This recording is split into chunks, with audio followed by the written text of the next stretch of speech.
Monsieur Mamel Touré, bonsoir. Oui, bonsoir, Monsieur Diallo. D'accord. Merci de nous recevoir dans votre bureau, le siège du PDG RDA.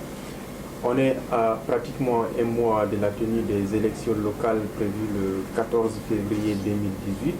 On entend peu le PDG RDA quand on connaît ce que a représenté cette formation politique dans l'histoire du pays. On se demande pourquoi.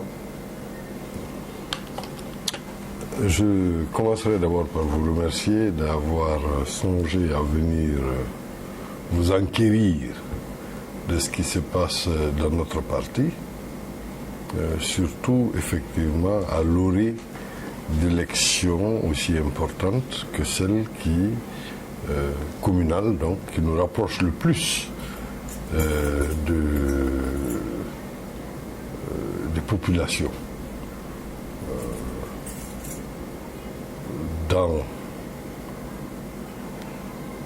la configuration actuelle de la démocratie, les institutions ou les instances qui portent cette démocratie, il est évident que les communales sont celles qui sont à la limite inférieure et donc qui rapprochent le plus des populations qui, selon notre principe politique, idéologique d'abord, ensuite politique, constituent le creuset même du pouvoir. Car au PDG, et ce n'est un secret pour personne, le pouvoir doit entièrement, et tous les pouvoirs doivent revenir totalement au peuple. Et c'est par, n'est-ce pas, cette expression au niveau de la base que le peuple peut exprimer, peut prendre ce pouvoir en main. Bon,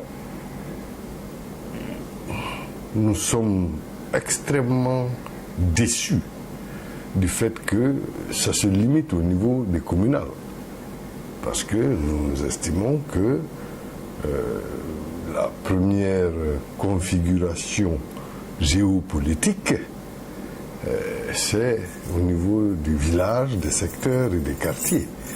Et déjà là, l'expression doit être libérée, que les citoyens désignent eux-mêmes leurs candidats. Bon, mais par un mécanisme sorcier, il faudra faire les communales et au prorata des votes qu'on obtient au communal, n'est-ce pas, des chefs de quartier, des chefs de village ou de district seront désignés au lieu d'être élus.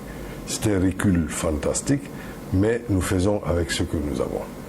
Donc, vous dites que vous n'entendez pas le PDG, c'est peut-être vrai, mais c'est aussi faux. C'est vrai pourquoi? Parce que le PDG choisit délibérément de ne pas être dans le tohu-bohu dans lequel aujourd'hui nous sommes. La vie politique guinéenne se caractérise par des mensonges après des mensonges et qui sont proclamés, et la différence c'est à la décibel, c'est-à-dire celui qui crie le plus et qui a entendu le plus ou qui scandalise le plus, c'est lui qui fait apparemment de la politique aujourd'hui. Nous ne pouvons pas suivre ce chemin puisque nous sommes conscients que ce chemin c'est une dérive totale par rapport à la sauvegarde de notre dignité. Et le mot fétiche du PDG, c'est justement ça. Tout le combat du PDG s'est articulé autour de l'acquisition et de la sauvegarde de la dignité du peuple de Guinée, de la dignité de l'homme guinéen dans le cadre de la société guinéenne. Donc évidemment, si vous n'entendez pas le PDG dans ce vacarme, c'est normal. Mais le PDG s'exprime. Et le PDG est écouté. Et il est écouté là où c'est essentiel. Aujourd'hui, nous voulons communiquer avec la base. Nous voulons communiquer avec les citoyens. Nous voulons communiquer justement dans les communes, dans les quartiers, dans les secteurs, dans les concessions. Parce que nous sommes confiants que c'est quand le transfert du pouvoir se fera à ce niveau que la démocratie se fera vraiment en Guinée et qu'elle vivra vraiment en Guinée. Nous avons eu la chance, nous, en tant que Parti démocratique de Guinée, de gouverner cette nation, de la créer, de la façonner, de créer un État. Un État qui, en 1984, avant un coup d'État militaire illégal, illégitime, était fort à l'intérieur du pays, mais était respecté et respectable aussi à l'extérieur. Et qui s'est fondé sur justement une pratique de démocratie effective, directe et participative, où tous les citoyens avaient voix au chapitre. Donc, nous faisons notre travail méthodiquement, avec la conviction que le peuple de Guinée reviendra toujours à ses repères premiers, à ses repères fondamentaux. Et ceci, c'est le PDG. D'accord. On vous entend, M. Touré, c'est comme si le PDG ne fait pas partie de ces élections. Ah bon? Quand vous dites que vous êtes un parti qui est à l'écoute du peuple, mais on ne vous sent pas, disons, vraiment sur l'échiquier politique pour ces élections du 4 février. Mais vous ne nous sentez pas comment? Alors que nous avons des listes partout dans le pays. Justement, parlant de ces listes, quelles sont ces circonscriptions que vous visez? Peut-être que vous ne les connaissez pas, mais c'est un choix délibéré. C'est un choix stratégique, tactique délibéré de la part de la direction du PDG, de ne pas livrer de façon anticipée nos positions. Puisque nous sommes dans un système qui nous violente. Ah bon? Bien sûr. Bien sûr. Comment vous pouvez constater, comment vous pouvez accepter qu'il y ait eu des présidentielles, que la candidature du PDG ait été éliminée de façon très bizarre, qu'il y ait eu des législatives, que les législatives qu'on ait gagné des voix et que ces voix aient été supprimées pour que nous n'ayons pas de place. Il y a des gens il y a des partis qui sont représentés au niveau de l'Assemblée qui, en fait, ne représentent enfin, je ne veux pas rentrer dans ce genre de considération. Ce qui est sûr, c'est que nous avons été, le mot qu'il convient, tricher aux législatives. Donc, c'est une répétition. Tricher dans vos fiefs, la Haute-Guinée, par exemple, ou par exemple, où est-ce que vous avez été... Vous savez, il est difficile de parler de fief en ce qui concerne le PDG. D'accord. Nous sommes partout. L'histoire récente des élections, et particulièrement durant la Deuxième République, a révélé quoi? A révélé, par exemple, que le PDG a toujours eu plus de voix à l'Abbé qu'à Farana. Alors, donc, les notions qui naissent maintenant là, et qui ont tendance à créer tous les troubles que nous vivons, puisque divisant la nation sur des bases ethniques et régionales, le PDG n'en veut pas. Le PDG les combat en réalité. Donc, quand vous parlez de fief, c'est vrai que nous avions des zones de prédilection. Vous me dites Guékédou a été toujours considéré comme la fédération pilote du PDG. Qu'est-ce qui fait qu'à Guékédou, on n'ait pas eu le vote qu'on devait avoir? Massanta, c'était très clair. Ils ont dû arracher pendant les législatives, ils ont dû arracher des bureaux de vote, les résultats premiers, pour que la comparaison ne soit pas faite. Mais nos militants les avaient déjà récupérés. Il y avait, eux, leurs procès-verbaux des élections. Qui vous pointez du doigt alors? Qui est-ce qu'on pointe du doigt? Le système. Qui est-ce qui organise les élections? Aujourd'hui incarné par le RPG Arc-en-Ciel. Le système est incarné par un groupe de politiques. C'est pas le RPG Arc-en-Ciel. Il est aujourd'hui le parti au pouvoir. Mais il n'est pas certainement le seul qui entretienne ce système. Non, bien au contraire. Regardez comment ça se passe. C'est très facile. Vous avez le RPG Arc-en-Ciel, nous l'avons toujours dit. Nous avons assumé le parti État. Le parti État. En tant que phase évolutive de la démocratie, du système de démocratie participative et directe que nous mettions en place, auquel nous substituerions, et d'ailleurs nous allons substituer, puisque le combat n'est pas fini, la phase du peuple-État, en supprimant carrément le parti, pour que le citoyen soit responsable de son État et le gère directement par son organisation conséquente. Aujourd'hui, non. C'est l'État-parti qui s'impose à nous. Un parti qui est rejeté pratiquement, ou qui, en tout cas, toutes les manifestations aujourd'hui le montrent, ils s'opposent les uns aux autres au communal, au sein des mêmes formations politiques, mais ils s'opposent de façon tellement violente que parfois même j'apprenais que la dernière fois Kerouané, c'est la CEPI, donc l'organe de gestion des élections au niveau préfectoral, qui a été purement et simplement fermé par la vindicte des militants. Ça, c'est pas le PDG. Ça n'a jamais été le PDG. Alors, quand on parle de système, je vais plus loin. Vous avez, par exemple, un poste qui a été créé sur mesure et qui, peut-être, n'est pas seulement à la Guinée, mais qui appartient à tous les systèmes politico-juridico-administratifs qui sont mis en place un peu partout. Le poste de, comment on dit, chef de file de l'opposition, ça représente quoi? Avec une cagnotte de 500 millions de vos francs, puisque c'est vous les contribuables, par mois. Pourquoi?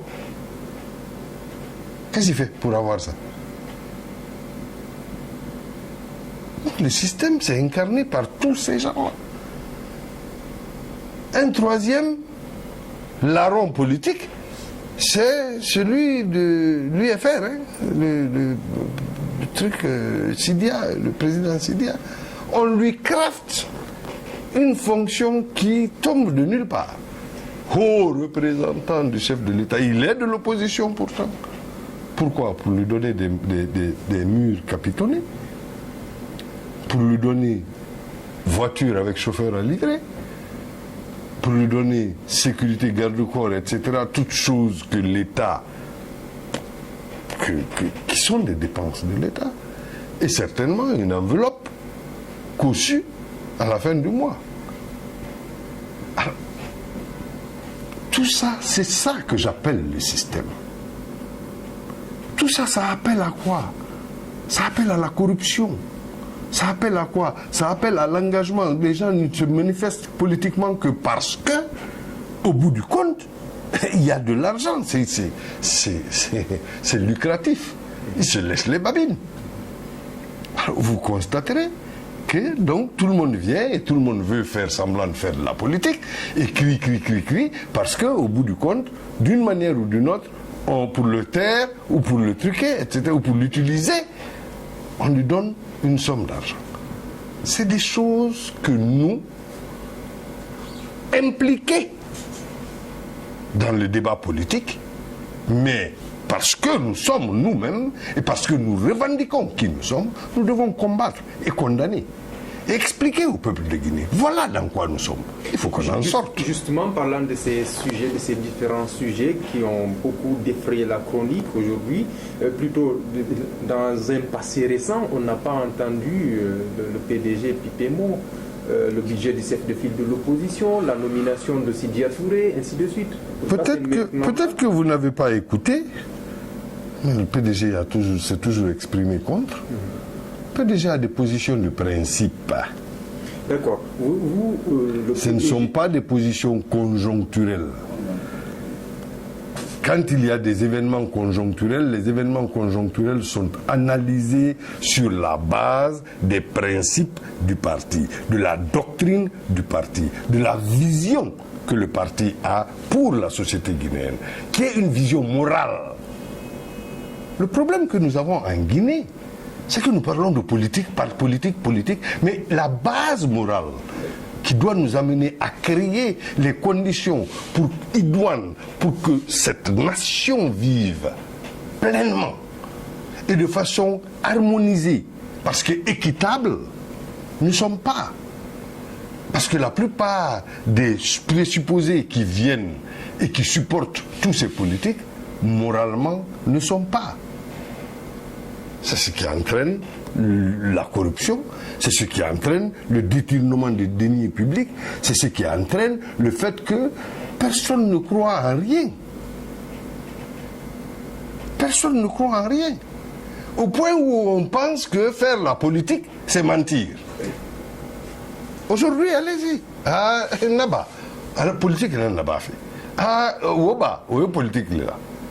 Ah, Anda, ko politique, Wata. C'est comme ça que les gens réagissent. C'est-à-dire, il ment.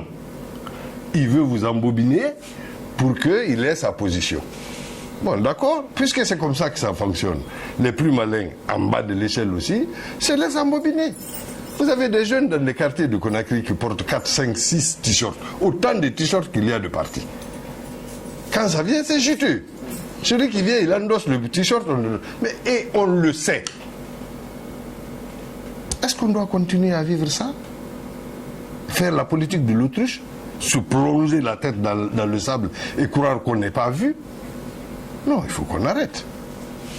Il faut qu'on nettoie l'écurie. Il faut qu'on moralise la vie politique et la vie générale d'ailleurs en Guinée. Et ça, c'est une des tâches peut-être difficiles, ardues, puisque le système s'oppose de façon véhémente par tous les moyens imaginables à cette attitude, mais le PDG est déterminé.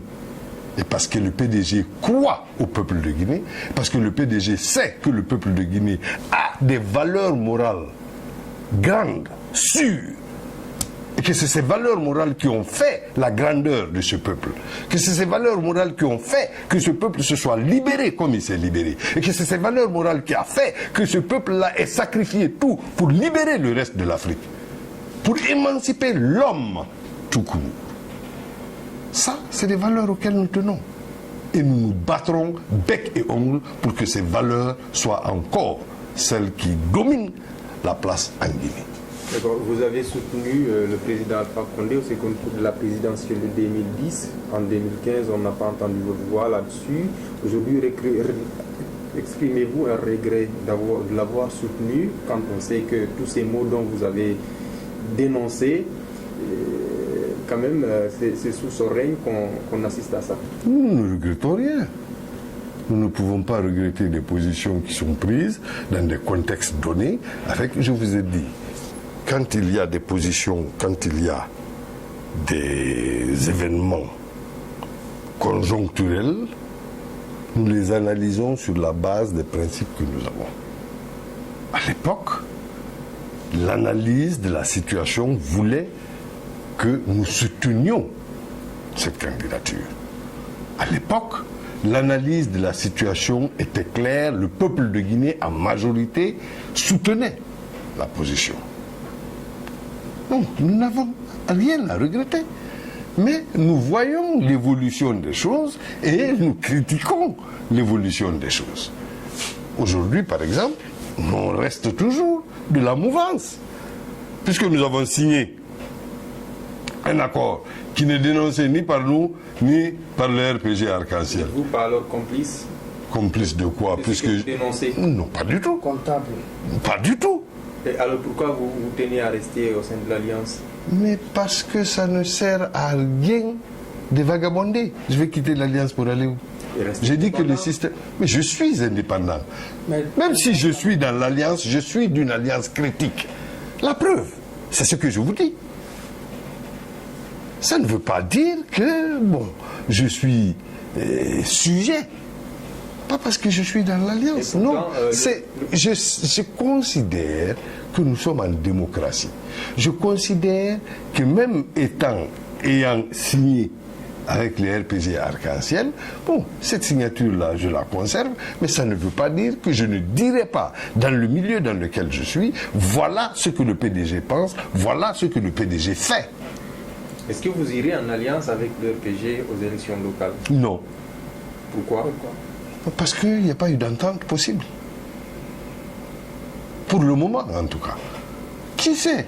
C'est en février, c'est le 4 février. Bon, je n'irai pas qu'une délégation du RPG soit venue nous rendre visite.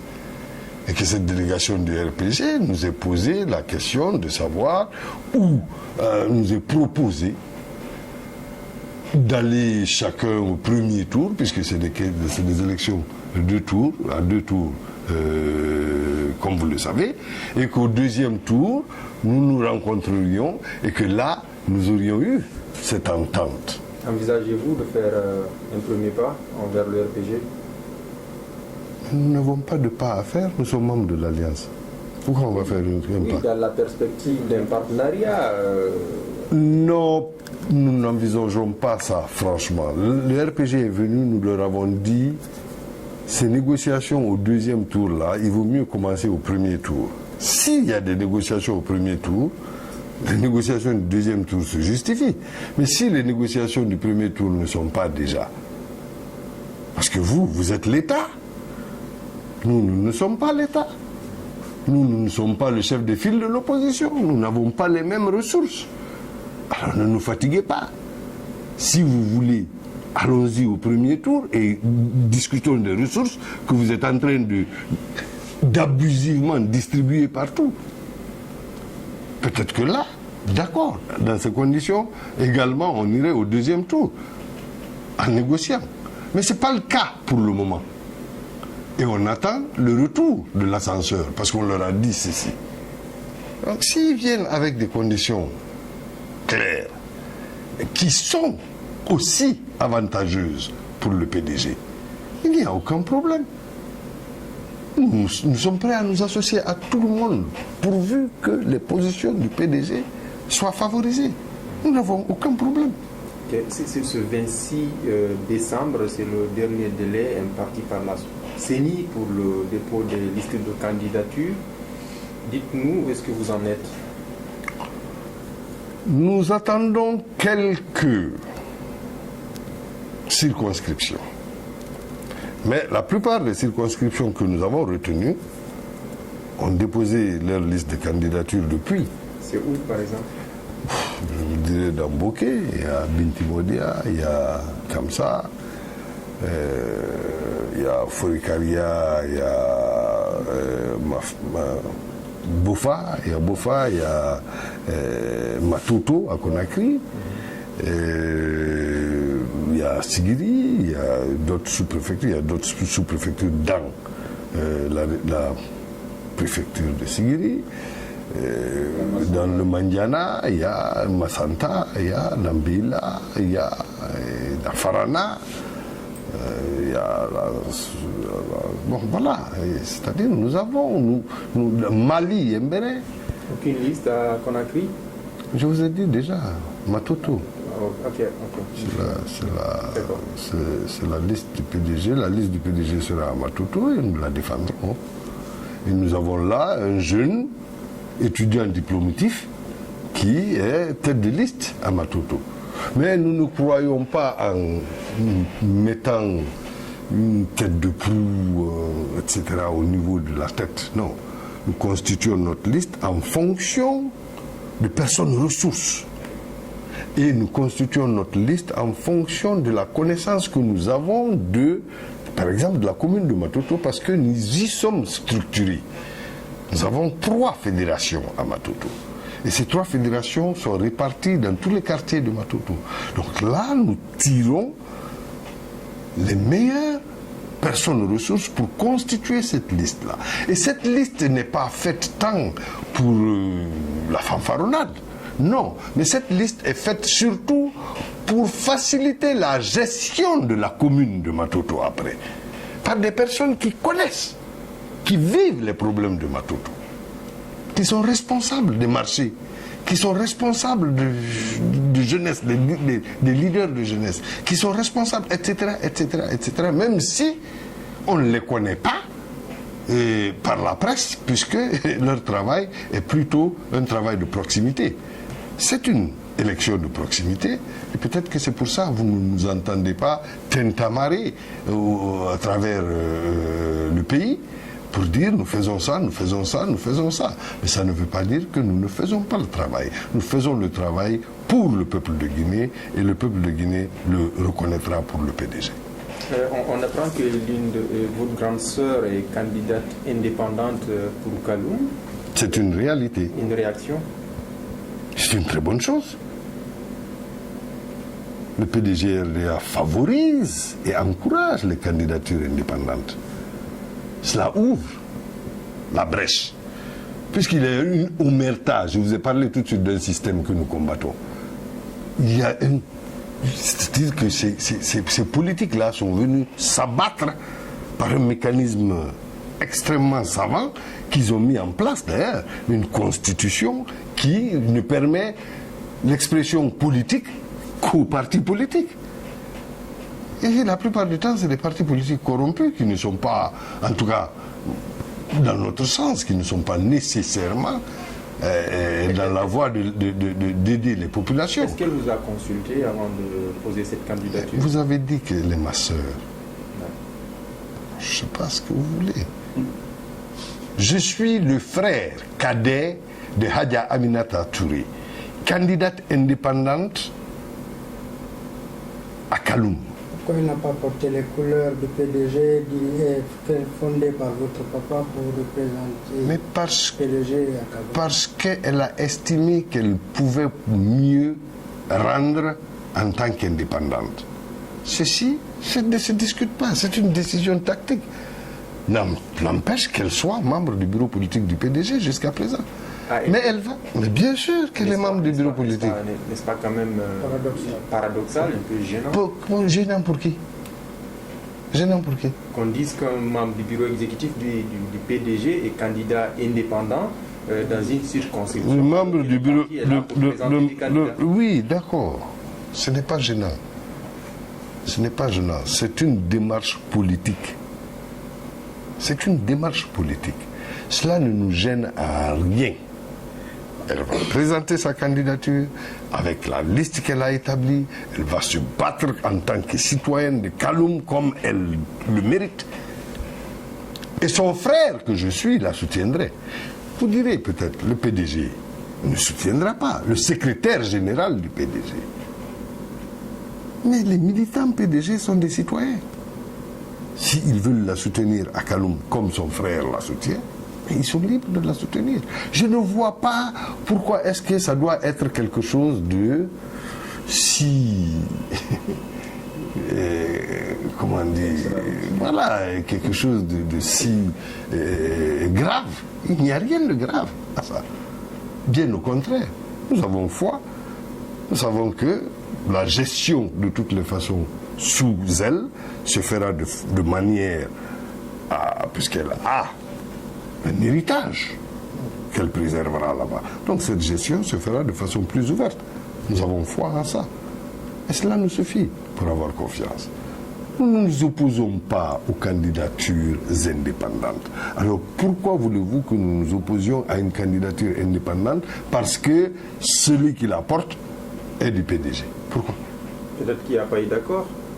Accord entre vous et... puisque vous dites peut-être. Qui sait? Bon, alors je vous dis non. D'accord. On va changer de...